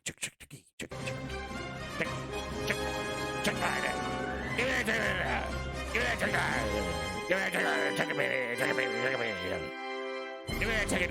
Oh, there he is. Go check the day of the week. It really is Monday. Oh, it's just getting thinner and thinner, man. It is election eve. It's just getting thinner and thinner. I could just see him telling the producer, "Can we get the camera just a little bit lower, just so that you can't really, so you can't really see, you can't really see my transparent." Is it even on his head? It's like a graphical glitch at this moment, It's kind of just like floating and anti-aliasing, and Z colliding with his 3D model over here. I could literally do this for hours on Chuck Todd's hair. Oh, Chucky, baby. Chucky. It's a shame they can't take some hair from the face and put it up on the head, huh? Boy, I bet. Really, it's a cruel, cruel fate, isn't it, Chucky, baby? You poor son of a bitch. Prepare for one of the more consequential and perhaps unpredictable midterm elections in our lifetime in an uneasy political climate. At stake is control of Congress, the balance of power in state houses across America, and in a lot of ways, the future course of our struggling democracy. So here's where we stand. Just hours away from the first polls opening tomorrow morning. Democrats control the Senate right now with the upper chamber evenly divided 50-50 with Vice President Harris being the tie-breaking vote. On the House side, Democrats right now. I hate him the most. I hate Chuck Todd the most. There is no legitimate reason for him to be on TV whatsoever. Okay? Look at this man during the Iraq War and then come back to me and tell me he should still have a career. It literally defies all logic. All logic. Imagine, if you will, going to your place of work, squirting hot diarrhea all over the walls, getting promoted into like prime time. Keep the squirt going, they say. Just keep it going. Imagine. That's Chuck Todd. Hold a very slim majority, as you can see there. Single-digit seats, essentially a 5-seat majority when you count all the vacancies. So Republicans need to just flip one seat to win control of the Senate and 5 seats to win control of the House. For context, Donald Trump lost 40 House seats in the midterms after his 2016 victory. Barack Obama lost 63 House seats in his first midterm as president. So the pattern here is not great if you're President Biden. Democrats are bracing for a tough night. The question is how tough. There could be plenty of surprises in store. But there really are 2 big competing forces at play in these midterms, which is why all the prognosticators and handicappers are being a little cautious here. Because if you're on one team, if you're on team fundamentals, which point to a huge night for Republicans, then that's why you think Republicans are going to do a clean sweep. If you're on team polarization, well, in this case, it could give Democrats a fighting chance. And if you look at our final NBC News poll before the midterms conducted in the final days of this campaign, you can see evidence that the night could play out with the wind blowing in either team fundamentals direction or team polarization. The fuck is this man talking about? What the fuck? The fucking hair growth serum's got in his brain. The fuck is he talking about? Bro, you got to explain the premise before you fucking start describing things with it. So let's start with the fundamentals here. This is why so many folks think, hey. Bro, donate to my stream so I can get one of these sick-ass motherfucking touch screens, okay? I'm getting a desk. You know what? I'm getting a desk. It's going to be happening, folks. I'm getting a desk in the garage. Oh, man, a news desk, a legitimate news desk. Hey, where do they get this this tripe? Well, they pull it directly out of their ass. Lenny, they pull it directly from their fucking dick hole, dude. I don't know where they fucking get it, man. But it ain't no place of common sense, I can tell you that. In a pre-Trump environment, everybody would be saying Republican way. I'm sorry. Look That at was the right terribly track, wrong track crass. here. I'm sorry. This is a 51-point gap, largest gap between right track and wrong track that we've recorded since '92. Just keep that in mind. How about the president's job rating? It sits at 44%, 2 points lower than Trump in 18, 1 point lower than Obama in 10. Just worth noting, both of them had big losses. And by the way, his approval rating with independents is below 30. It's the lowest we've ever recorded. So Democrats have come home for President Biden. But the middle-of-the-road voter, the independent voter, has not come home. And speaking of fundamentals, what kind of message do you want to send to the president? What should he take away from this? And they would like to see Biden make a great deal of change after these midterms. That's a big deal. Yeah. Wouldn't it be nice if he was promising something? He's so nice. Oh, remember Build Back Better? Build Back Better. Where are you? Where are you, Build Back Better? Hello? Hello, Build Back Better? Hello? I hate the way the news has become commentary. It's barely information. It's barely, and it's all I got, though, man. It's all I got. It's all I got. Put these two together, you have 66% of Americans, 2/3 of Americans that are hoping that President Biden will make quite a bit of change based on these midterms. That's the highest number we recorded since '92. And then look at this number. the top issue on voters' minds is the economy. Just 19% say they're satisfied. 81% say they're dissatisfied. Only time that number was higher since I've been here is 2010. All of these numbers spell major trouble for the Democrats. If this is an election about the fundamentals, this is why Republicans, some people think, could win 30 to 40 seats. I need a flush. Pick up 3 to 5 Senate seats. But why do Democrats think they have a chance to at least make this a race? Number one, they've pulled even on interest in this election, 73-73. They came home late, but they came home. I'll give you another one. Look at this number. The congressional preference. Among likely voters, Democrats actually have a 1-point lead in our poll. After what was clearly a hole that Republicans... So that's a rounding error. Okay. But all right. Yeah, wow. We did it, folks. Kicking some butt, guys. Look at the Democrats were in the final 3 weeks of October. A little bit of an inching comeback here in the final weekend. And then look at this. What's your biggest concern of the midterms? The Democrats keep control and don't make enough change, 45%, or that the Republicans take control and they make the wrong kind of change, 47%. Fact is, this is what gives Democrats a fighting chance here. Republicans, the one mistake they've made this cycle, unlike every other midterm where the out party made the huge comeback, this party didn't claim they were any different than they were in 2020. Democrats claimed they were different from 2016 to 2018. Republicans claimed they were different between 2008 and 2010. Not this version of the Republican Party. That's something that has been standing out there a little bit. And then, of course, there's this. President Biden is obviously not popular. His net positive rating is underwater by 8 percentage points. But look who's been the closing messenger for the Republicans over the last 48 hours. It's President Trump. And he is not popular at all. He's 20 points underwater. Does Donald Trump provide a turnout boost? Wish he was on the ballot. The Democrats. Just something to keep in mind. So let's head to the campaign trail. We're going to go to a couple of states that could give us some early indicators. We're going to do another couple minutes of this. We'll let them poke at the map. Let's do this interview, and then we'll cut it at the interview here with this guy who's on the ground. All right, so just another 2-3 minutes, okay? That's about all of Chucky Baby I can take. He's literally sucking the energy out of my body. Of what the night is going to look like nationally, and 2 states where it could take days, or in the case of Georgia, a month because of a runoff to find out who won. So we'll go to Florida here. That's where we're going to find, that is not the map I wanted for this one. We'll go to Florida over here, where we're going to find Kerry Sanders.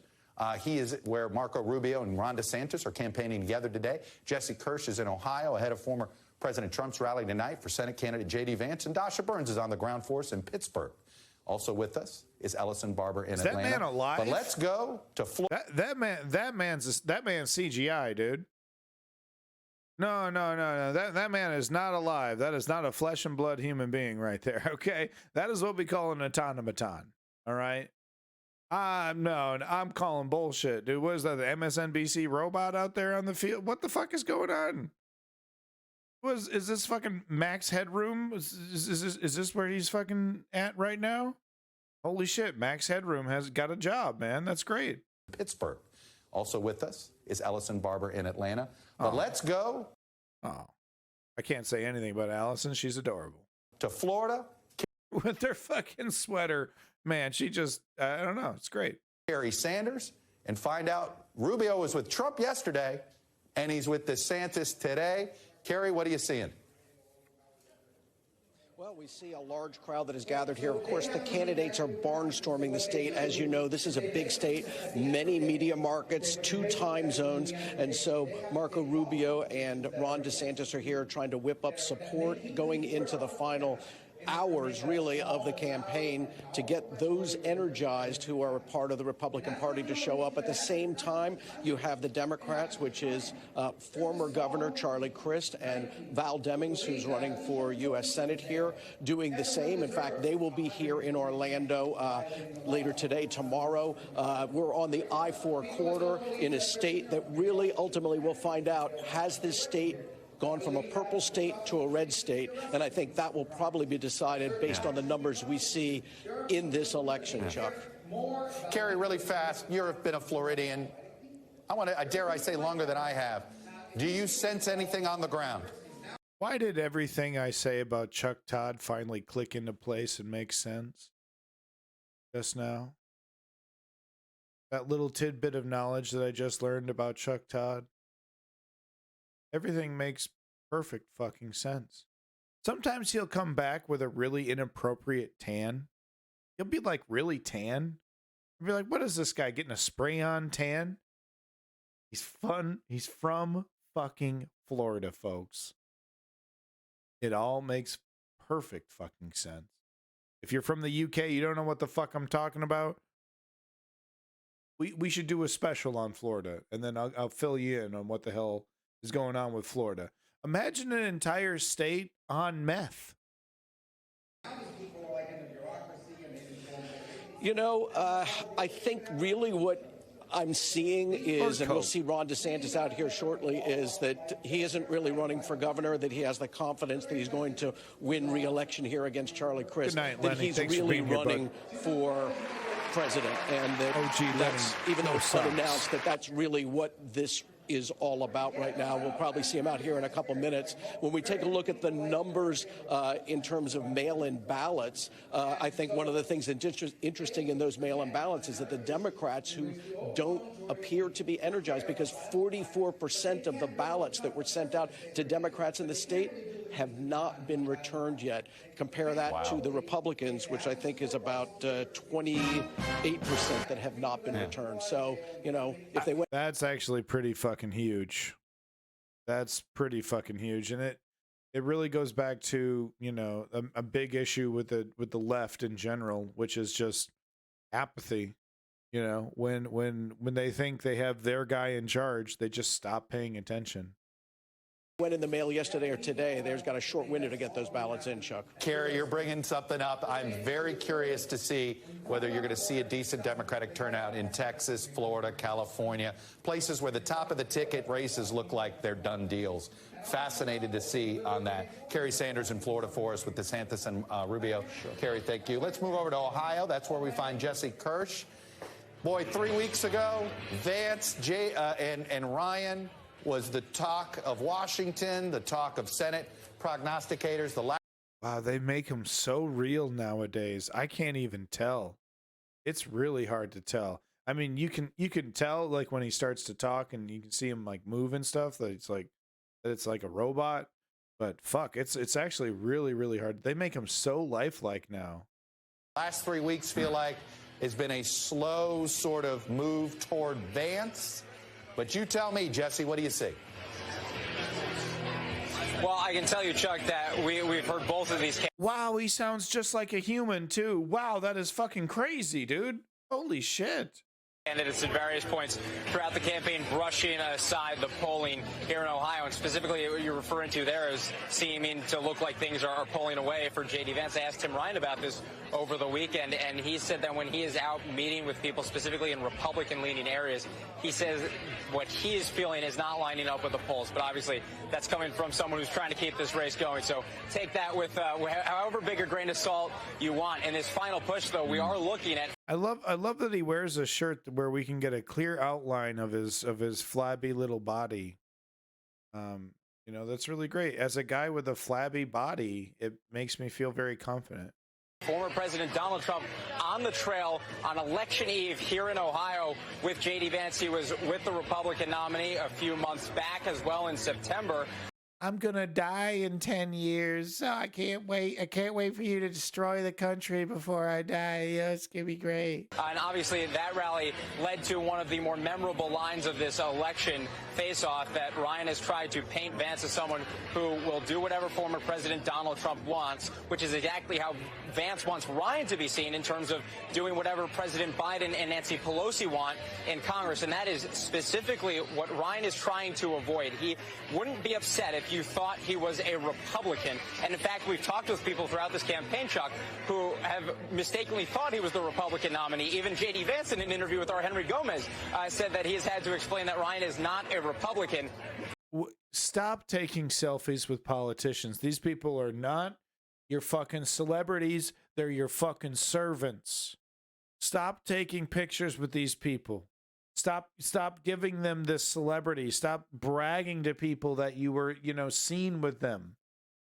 Okay? This deification of these literal icons of mediocrity don't deserve this.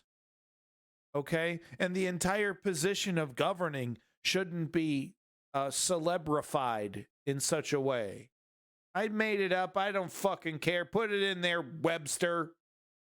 And that's what Vance has spent a lot of time trying to do, is talk about the Tim Ryan on the trail versus the Tim Ryan who votes in Congress. And Congressman Ryan really had a lead over the summer in terms of momentum because he was advertising, and Vance had to play catch-up this fall. He got an infusion of cash from national Republicans, which has certainly helped with his messaging.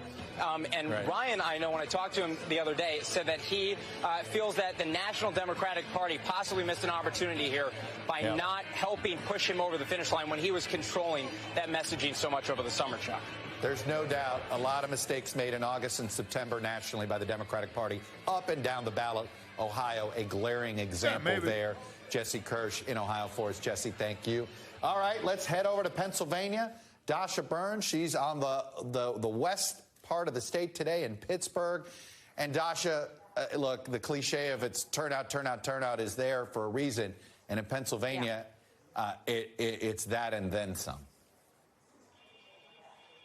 Yeah, no, that's exactly right. And right now, I am at the Pennsylvania Democrats headquarters here in Pittsburgh all day. Canvassers have been coming in and out of here. Volunteers coming to pick up campaign signs, to get training, to go out knocking on doors. And Chuck, our NBC News poll, our final poll, that's what you showed gotta that be about doing, 2/3 of voters had made up their Zoomers. minds by Labor Day. So the last couple of months have really been about that last third. And at this point, you can imagine that slice is even smaller. But because this race is so tight, all of those undecideds are going to matter. The folks that are really, really going to matter right now, though, for the canvassers here today, are the folks that are undecided about whether or not they're going to vote. So the people that have been going out, hitting the pavement, that trying to convince those Democrats that are maybe a little bit less enthusiastic to go out to cast their ballots. And over the weekend, Biden, Obama here stumping for Fetterman, and for Josh Shapiro, the gubernatorial candidate, trying to raise that enthusiasm. And Chuck, you talked at the outset of the show about fundamentals versus polarization. Well, I would say that definitely over the weekend for those big name Democrats here, it was team polarization, talking about big picture, the stakes for democracy, the climate of our politics, hoping that that will get voters out, Chuck. It's fascinating, this back-to-back states here, Ohio and Pennsylvania. Polarization is the ally of the Democrats in Pennsylvania. Polarization is the ally of the Republicans in Ohio. It's just a reminder, polarization cuts both ways. If indeed that is the type of electorate we see tomorrow night. Dasha Burns in Pennsylvania for us. Dasha, thank you. And let's close in Georgia. And one of the themes we have of all four of these states is, unlike Arizona, Nevada, and a few other states, and Michigan maybe, these are states we expect to at least know where they're going to be by, say, 3 or 4 in the morning. And with Georgia, the question is whether we're going to know we're going to a runoff or whether one of these two candidates can somehow get to 50%. I'll tell you this, Allison, based on all of the last-second ads I'm seeing from Warnock, I'm starting to believe the Republican hype that Walker might be able to get to 50. What are you hearing on the ground, Allison? So embarrassing. This is so embarrassing. A very intense race as we've gotten closer and closer to Election Day. Things just feel like they've gotten messier, a lot more personal. Both candidates right now in this race are arguing that the other person is ill-equipped for the job of a United States senator. You look at the polling here, and this race really cannot get much tighter. What we're seeing the candidates do right now, which we see every election, but here it feels even more important, is aggressively pushing turnout, telling everyone at different events, if you haven't voted, if you have voted, make sure everyone you possibly know that they vote as well. Because in Georgia, you can't just win with a with just winning, you have to have a majority of the vote, right? You have to pass the 50% threshold. And something that could be a factor here are split ticket voters. In an AJC poll, there were about 10% of Republican leading voters who said that they were going to vote for Republican incumbent Governor Brian Kemp in the gubernatorial race, but then split their ticket and either vote for Warnock in the Senate race or vote for the Libertarian candidate. That could potentially be a factor come Election Day. But what we are seeing these two candidates do in the final days is aggressively just try to drill home their message. For Walker, it has been hyper-focused on the economy. He says that a vote for Warnock is a vote for President Joe Biden. And he says, hey, look at the economy. They're not doing a good job. Warnock, he says this is bigger than left or right, Republican or Democrat. He says this is really about right or wrong. He says that character matters here. And he's hoping that Georgia voters of all political stripes, or at least enough, will see that and cast their ballot for him. But I mean, as you said, this is so incredibly close. It's hard to really even make a prediction. The big question here is, will we even know who has won this race on Tuesday night? Ellison, are you seeing much evidence of Kemp trying now to help Walker, or is he staying away or staying out of the Senate race? I mean, he seems to be staying completely out of it. It's interesting when you look at who has been on the campaign trail with both of the Senate candidates. Senator Warnock, he did not have President Biden come down to campaign with him. He did have former President Obama come, but you look at Walker, he did not have former President Donald Trump come. He has not really done any events that I can remember with Kemp. Tonight, he has a rally that is about an hour after Kemp's rally further down the road. His campaign has pushed back on the notion somehow that Georgia Republicans are divided, saying, no, it's an hour apart. But just from looking at who he's been campaigning with, he's not campaigning with Kemp. He's not campaigning with former President Trump. He's having some of the big, right-wing heavy hitters nationally come down, like Senator Lindsey Graham, but not a lot of other Georgia Republicans. I only ask because we start out with Rubio and DeSantis campaigning together there at the end. We've not had that moment of Kemp and Walker doing something similar in Georgia. Fair enough, Ellison? Interesting. Something else to keep an eye on, because some people think Kemp can get a big enough number to drag Walker over the finish line. But if they're not campaigning together, does it have the same impact? Ellison, thank you. And before that, Carrie, Jesse, and Dasha, thank you all for getting us started. Coming up, concerns of... Right. Thanks, Chuck. How did we end up watching 16 minutes of Chuck fucking Todd, dude? So sorry. End up eating a little bit of soup and things get out of hand. Fucking, I got soup for brains. Congress, the candidates are in the final sprint in their districts while clashing on the major issues driving this year's midterms. CBS 2 Skylar Henry joins me now live from Capitol Hill with more on the balance of power. Skylar, what are the races to watch and why? Hey, Cindy, good morning to you. Well, let's break out the map, if you will, and focus in on some of the key Senate races that we're paying attention to. Let's start out west in Arizona for one, where you have the incumbent there, the Democrat Mark Kelly, going up against the Republican candidate Blake Masters. That is seen as a toss-up right now. The latest polling has it somewhere around 48% for both candidates, so that is certainly something interesting to watch. We should also point out that the Libertarian in that race, Mark Tudor, recently dropped out and announced his support for Masters. Kelly said that he was not threatened about that, so that'll be an interesting race to watch. They've talked about several issues, immigration and border security for one. Also talking about the state of the economy, that being really the main focus for voters right now.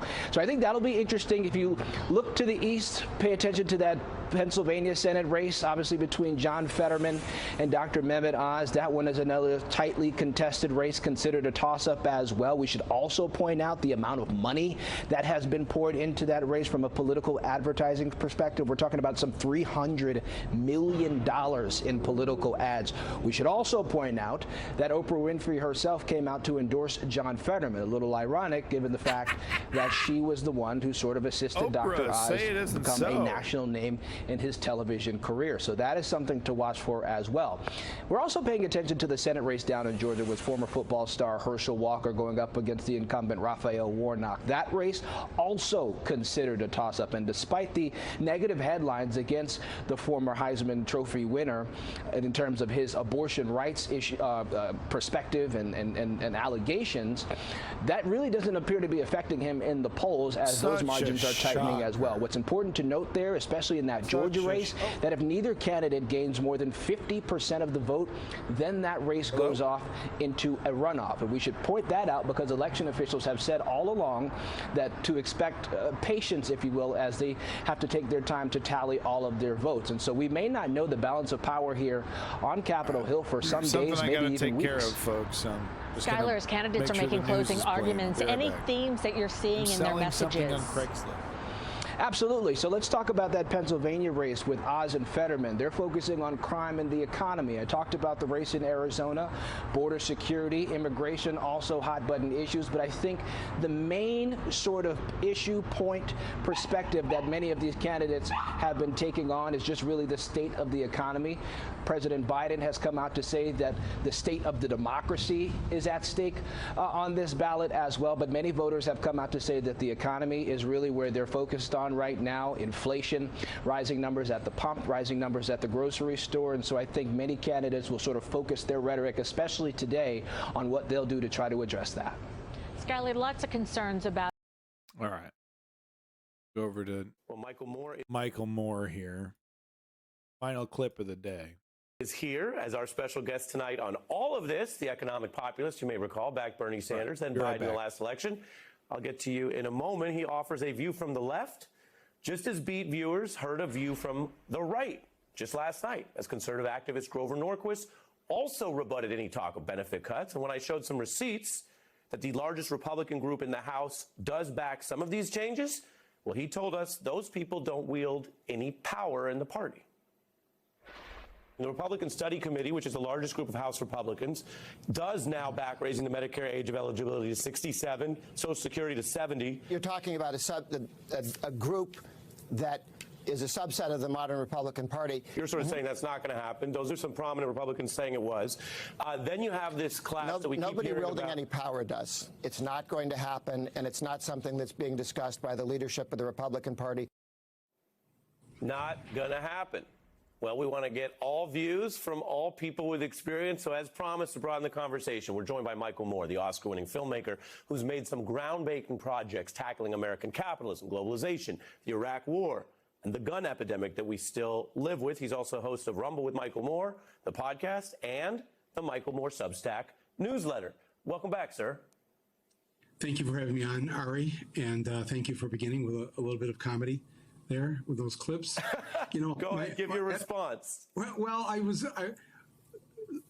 Kevin, all these people say, oh, no, we're not going to do anything. So saith the people that won't acknowledge the legitimacy of the 2020 election.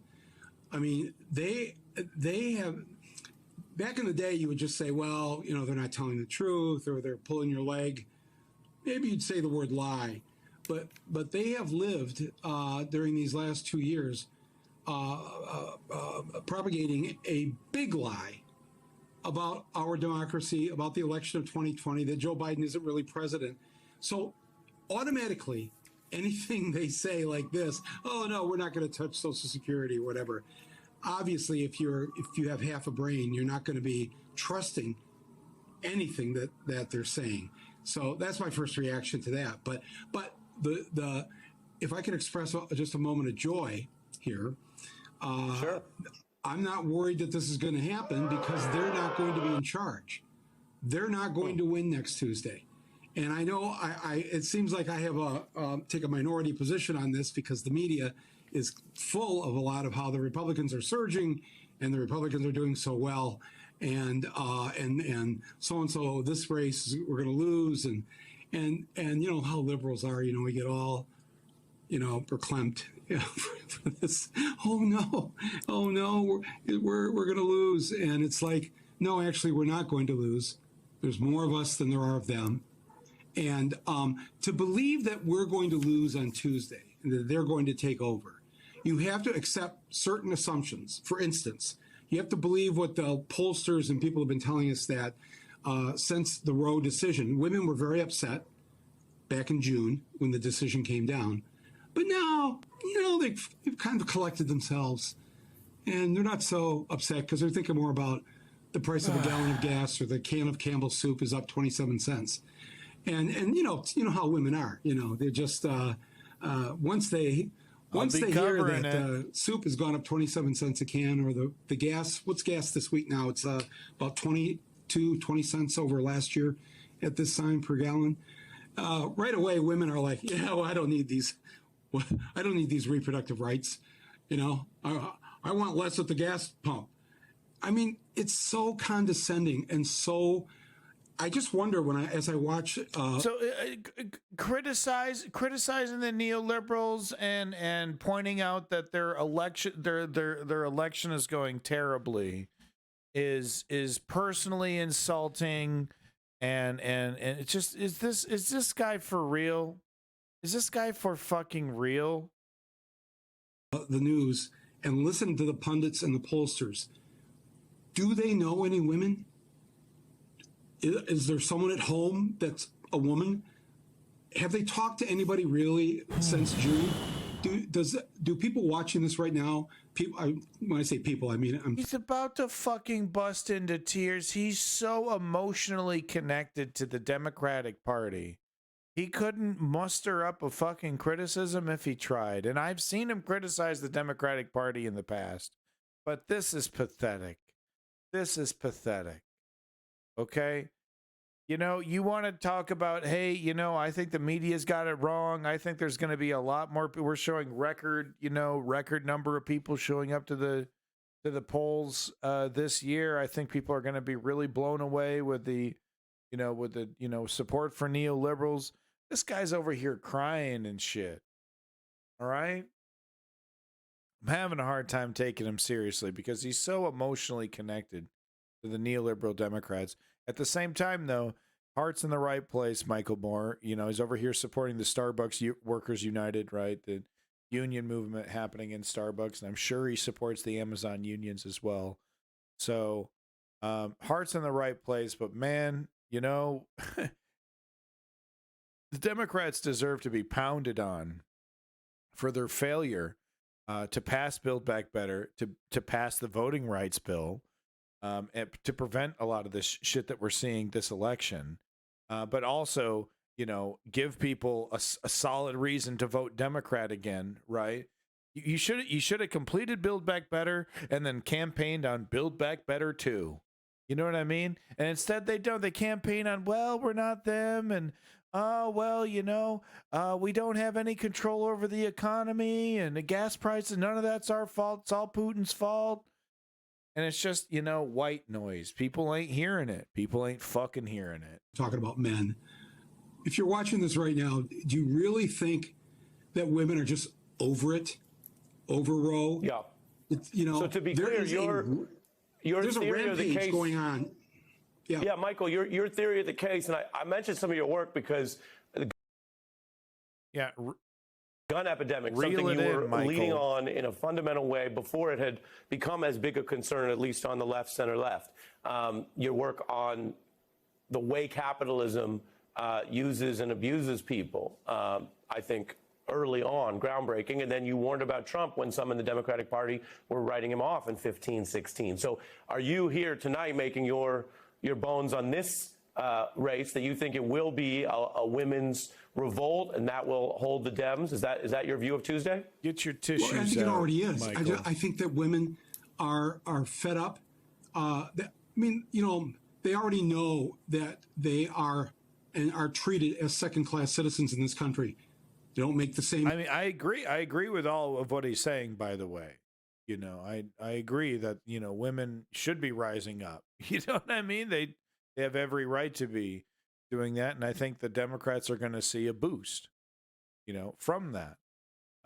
But I think the apathy is going to outweigh the,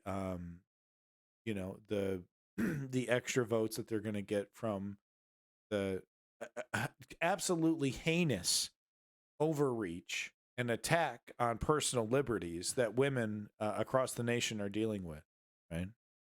As men, they don't have equal rights. We still haven't put that into our Constitution. most other Western democracies have some kind of line or clause that says women and men are equal citizens, not us.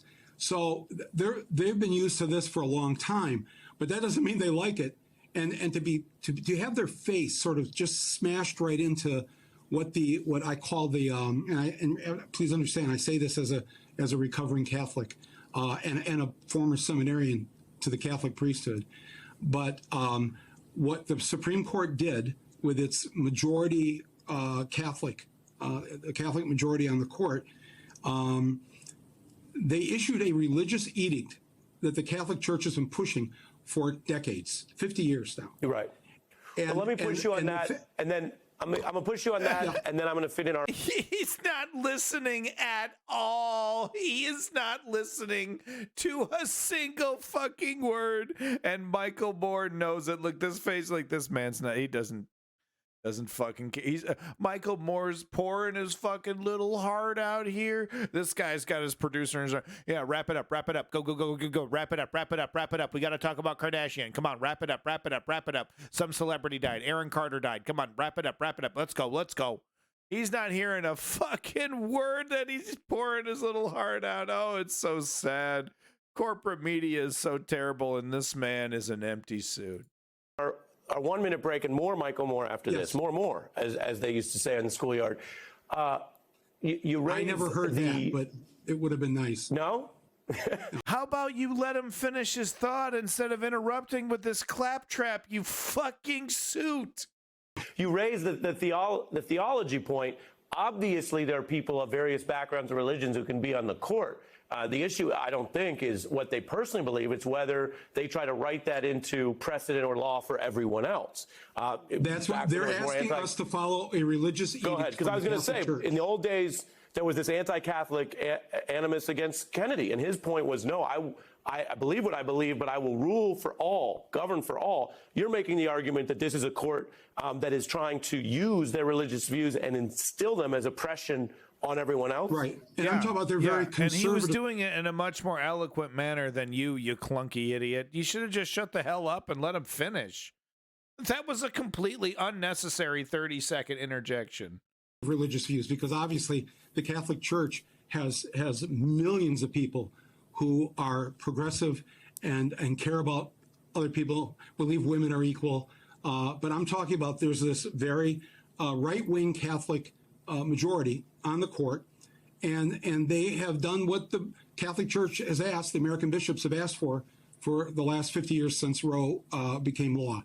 And so I think that we never like to think of ourselves like that we have our own sort of mullahs who are up there, the Supremes, the Supreme Ayatollah, the Supreme Court. And I'm sorry to say this, and I say this as a Catholic, that this is, women are going to, they're already showing up in large numbers, and they are going to show up en masse on Tuesday.